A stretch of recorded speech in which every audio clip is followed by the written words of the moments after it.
Бүгінгі біздің темамыз ол аскеза жайлы болсыншы, иә? Өйткені арманға байланысты, аскезаға байланысты көп сұрақтар қойылады. Неден бас тартуға болады және қалай, иә? Менің атым Нұржанат, мен биоэнергетикпін. Маған тіркеліп, жүрекше қоюды ұмытпаңыздар. Менің парақшамда күнделікті әртүрлі практикалар болады. Сонымен қатар менің тікелей эфирімде сол практиканы сізбен біз бірге жасайтын боламыз.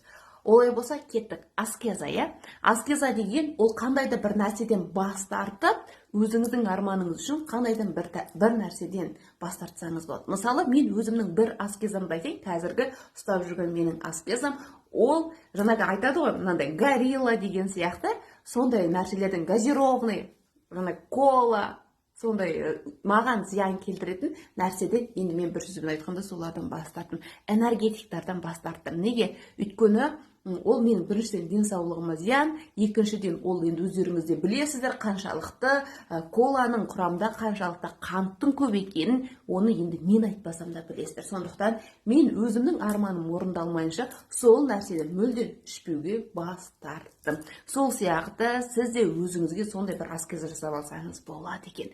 Енді қараңыздар, аскеза болғанда тіпті сіз арнайы бір аптаға да, болмаса бір айға да, тіпті өзіңіздің бір уақытына қоюға да болады.